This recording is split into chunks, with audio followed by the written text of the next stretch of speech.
Kakori train के लूट के बाद अंग्रेजी पुलिस की दमनात्मक कार्रवाई काफी तीव्र हो गई। अब देखेंगे कि इसके बाद एचआरए के लोग थोड़ा स्थिर पड़ जाते हैं और भगत सिंह के नेतृत्व में 1926 ईस्वी में नौजवान सभा का गठन किया जाता है। भगत सिंह युवाओं में क्रांतिकारी मनोवृत्ति को बढ़ावा देने के लिए एक पत्रिका निकालते हैं जिसका नाम है कृति, और यह पत्रिका पंजाबी में होता है क्योंकि भगत सिंह मूल रूप से पंजाब के ही थे। अब देखेंगे कि 9 सितंबर 1928 ईस्वी को एचआरए जो था वो उसका नाम बदल करके एचएसआरए कर दिया जाता है। एचआरए का मतलब आप लोग जानते हैं, हिंदुस्तान रिपब्लिकन एसोसिएशन, और एचएस का मतलब हो गया हिंदुस्तान सोशलिस्ट रिपब्लिकन एसोसिएशन। अब इसमें एक नया शब्द जुड़ गया, सोशलिस्ट। चंद्रशेखर आजाद के द्वारा भगत सिंह को सजेशन देने के बाद 1926 में जो नौजवान सभा का गठन किया गया था, इसी नौजवान सभा के साथ मर्ज करके इसे भगत सिंह और चंद्रशेखर आजाद दोनों मिल करके इसका नाम एचएसआरए कर देते हैं, हिंदुस्तान सोशलिस्ट रिपब्लिकन एसोसिएशन। अब आगे जो भी घटना होती है वो इसी एचएसआरए के द्वारा की जाएगी। अब देखेंगे कि 17 दिसंबर 1928 ईस्वी को भगत सिंह के नेतृत्व में सैंडर्स की हत्या लाहौर में कर दी जाती है। मैटर ये होता है कि एक स्कॉट नाम के पुलिस अधिकारी होता है जो लाठी चलाने का आदेश दे दिया था जब साइमन कमीशन के बहिष्कार का आंदोलन चल रहा था। उसमें लाला लाजपत राय कि उस बहिष्कार आंदोलन में शामिल थे, पुलिस कप्तान था, उसके आदेश पर लाठी चलाया जाता है, जिस लाठी के प्रहार से लाला लाजपत राय की मृत्यु हो जाती है। और लाला लाजपत राय की मृत्यु के दुख से आहत होकर के भगत सिंह उस पुलिस कप्तान स्कॉट की हत्या करना चाहते, इसलिए वो लोग लाहौर जाते हैं और वो सैंडर्स की हत्या कर देते हैं गलती से। उनको लगता है ये स्कॉट है और हत्या करने के बाद पता चलता है ये सैंडर्स की हत्या हो गई। इसीलिए सितंबर 1928 ईस्वी में लाहौर षड्यंत्र कांड के नाम से जिसे जानते हैं वो यही है जो सैंडर्स की हत्या लाहौर में की गई थी। अब देखेंगे कि 8 अप्रैल 1929 को खाली बेंचों पर केंद्रीय विधानसभा में भगत सिंह के नेतृत्व में बटुकेश्वर दत्त और भगत सिंह दोनों मिल करके बम फेंकते हैं।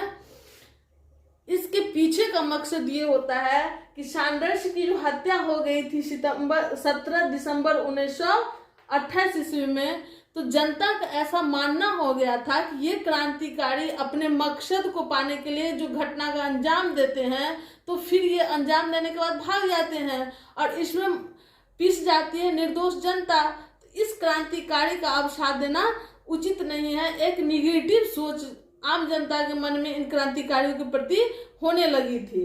इसी सोच को कम करने के लिए, हटाने के लिए यह एचएसआरए का निर्णय हुआ कि क्यों ना हम क्रांतिकारी गतिविधि के बाद जो पुलिस जनता को, निर्दोष जनता को प्रताड़ित करने लगती है, उस पे जो दमनात्मक कार्रवाई करने लगती है, उसको समाप्त करने के लिए हम अपनी गिरफ्तारी स्वयं क्यों न दें। इसीलिए यह एचएसआरए ने अपने 2 स्वयंसेवकों को गिरफ्तारी के लिए भेजा और गिरफ्तारी के दरमियान वो इस तरह की घटना को अंजाम देने का निर्णय लिया। और केंद्रीय विधानसभा में बम फेंकने के बाद भगत सिंह और बटुकेश्वर दत्त वहां गिरफ्तार होने के लिए खड़े रहे और पुलिस उन्हें गिरफ्तार कर ली। लेकिन यह जो बम फेंका गया था, इसमें इन क्रांतिकारियों का मानना था फ्रांसीसी क्रांति से प्रभावित होकर कि बाहरी गूंगी सरकार को सुनाने के लिए अत्यधिक कोलाहल की आवश्यकता है, इसीलिए हम इस तरह के बम से धमाका किए हैं। अब होता यह है कि भगत सिंह और बटुकेश्वर दत्त को गिरफ्तार कर लिया जाता है, लेकिन बिना किसी का हत्या के इन लोगों को फांसी नहीं दी जा सकती है। फिर इन्हें कि लाहौर षड्यंत्र केस में फंसा करके भगत सिंह को, सुखदेव को, राजगुरु को 23 मार्च 1931 को फांसी की सजा दे दी जाती है और बटुकेश्वर दत्त को आजीवन कारावास की सजा सुना दी जाती है। कि बंगाल के एक क्रांतिकारी थे जिनका नाम था सूर्य सेन, वो अप्रैल 1923 ईस्वी में चटगांव शस्त्रागार पे धावा बोल देते हैं। सूर्य सेन के नेतृत्व में चटगांव शस्त्रागार से शस्त्र की लूट कर ली जाती है और सूर्य सेन को गिरफ्तार कर लिया जाता है। 1933 ईस्वी में सूर्य सेन को फांसी की सजा दे दी जाती है। 1935 ईस्वी में आप देखेंगे कि भारत शासन अधिनियम आता है और इस अधिनियम के माध्यम से प्रांत को स्वायत्तता का अधिकार दे दिया जाता है। प्रांत की अधिकांश विषयों पे भारतीयों को कानून बनाने का अधिकार दे दिया जाता है और केंद्र में द्वैध शासन की व्यवस्था कर दी जाती है। इस प्रकार धीरे धीरे आतंकवादी गतिविधि फिर से कमजोर पड़ने लगता है। देखेंगे कि भगत सिंह, राजगुरु और सुखदेव को जो फांसी की सजा हुई थी उसमें एक सरकारी गवाह बना। वो सरकारी गवाह था फणींद्र नाथ घोष। ये बिहार के बेतिया जिले से थे। इनकी हत्या बैकुंठ शुक्ल के द्वारा कर दी गई। बैकुंठ शुक्ल भी बिहार के मुजफ्फरपुर जिला के जो अब वैशाली जिला में हो गया है, वहीं के जलालपुर गांव के थे। इन्होंने इन फणींद्र नाथ घोष का हत्या कर दी क्योंकि बैकुंठ शुक्ल का मानना था कि अगर आप गवाही नहीं देते, सरकारी गवाह नहीं बनते तो फिर फांसी की सजा नहीं होती। इसलिए इन्होंने बैकुंठ शुक्ल ने फणींद्र नाथ घोष का हत्या कर दिया। हत्या करने का जो एक रोचक कहानी है वो ये है कि फणींद्र नाथ अपने मित्रों के साथ मीना बाजार में किसी दुकान पर बैठ के हंसी ठिठोली कर रहे थे।